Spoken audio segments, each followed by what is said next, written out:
Howdy, with this video, I want to go over the romantics just briefly, kind of tell you why they matter.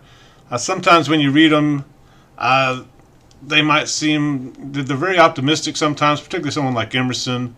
They may even seem a little flaky to our our modern taste. But it's a very interesting way of looking at the individual and trying to decide where truth comes from. You kind of see with Emerson, it comes from within us. It's this inner voice that we have that tells you, what you should be doing. And if you can get out of the corrupting influence of society and listen to that inner voice, then you can go out and do great things. You also see it reflected in the poetry of somebody like Walt Whitman.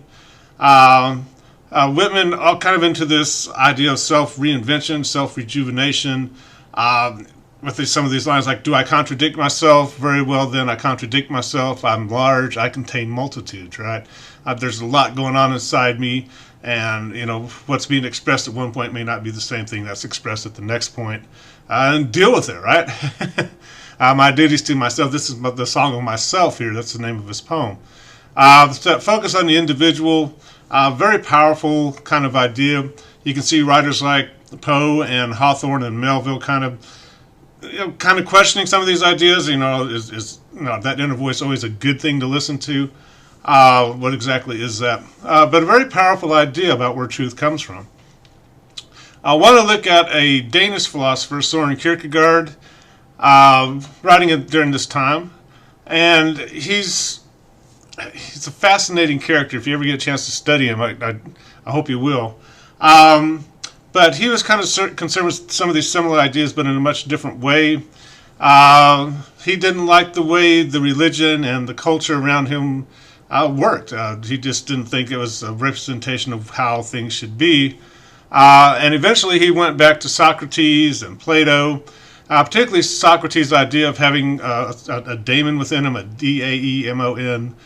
This inner voice that Socrates said kind of told him when not to do something. It didn't really guide him like Emerson might suggest, but just, if he was about to do something wrong, this inner voice would kind of pop up and tell him not to do it.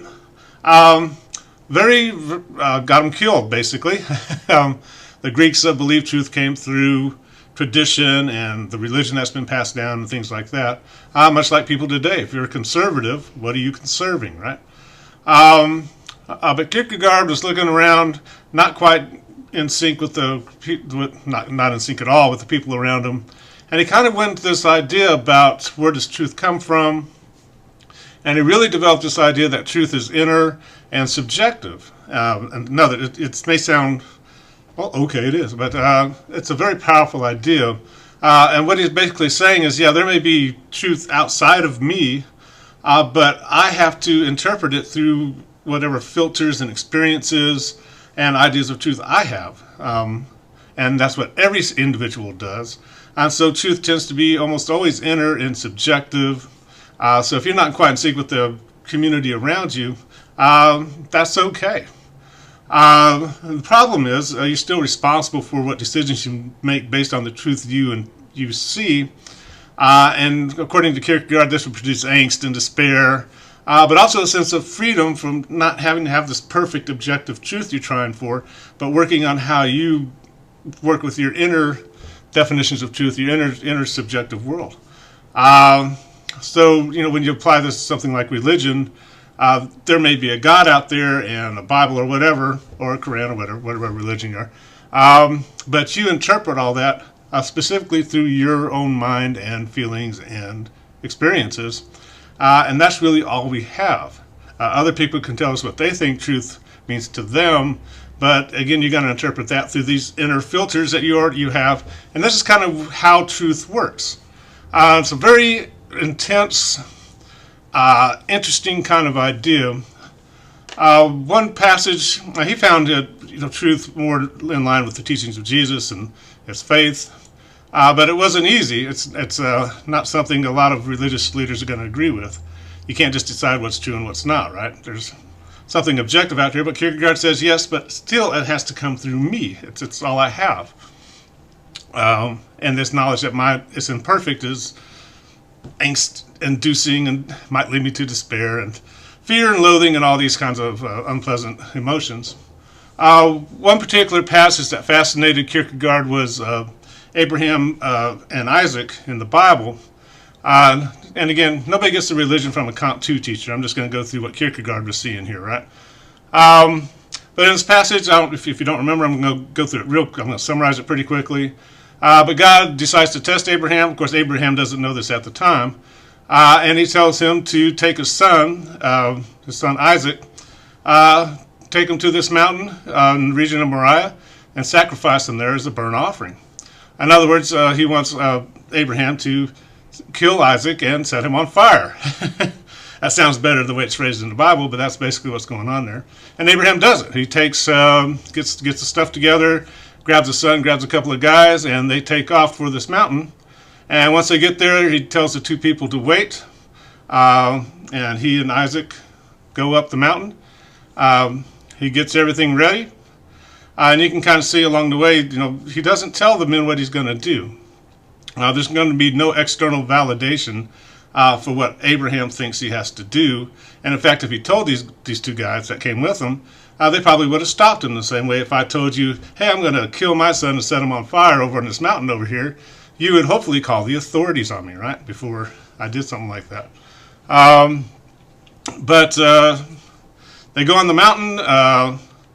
Even Isaac kind of says, like, hey, where's the lamb for the burnt offering? And Abraham kind of gets around that, saying God will provide. It's hard to tell if Abraham's being deceptive here or he's being optimistic. Hopefully, maybe God won't make him go through with this. But Abraham does it. He ties him up, takes out his knife, gets ready to stab his son, and finally an angel comes in and says, whoa, dude, stop. Don't lay a hand on the boy, and he's provided a ram for the sacrifice. And he's given this promise about his descendants,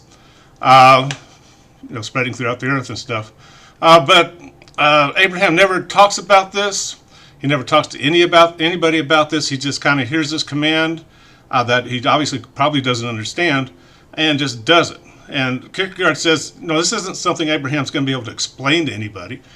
Certainly not within any normal moral code that most of us live by. You shouldn't stab your son and set him on fire if you think God says so. We think there's something wrong with Abraham, and we'd arrest him if he actually did it, right? And put him in prison for the rest of his life.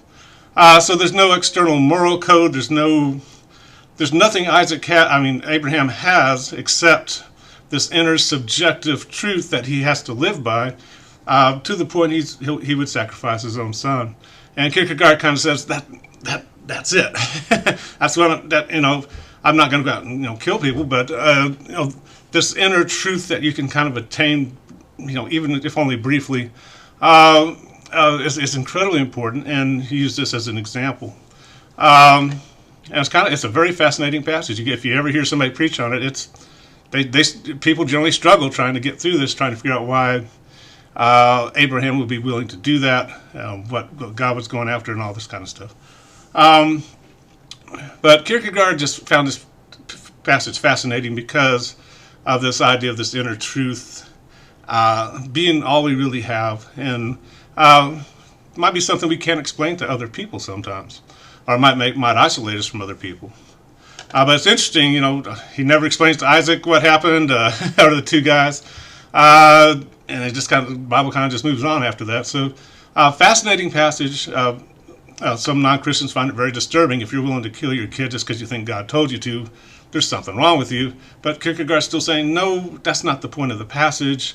And this very romantic, strong sense of the individual, kind of bringing about some very difficult questions for us. If truth is inner and subjective, as Kierkegaard suggests, that kind of puts most of our ideas of where truth comes from kind of on its head a little bit. And we have to struggle through that.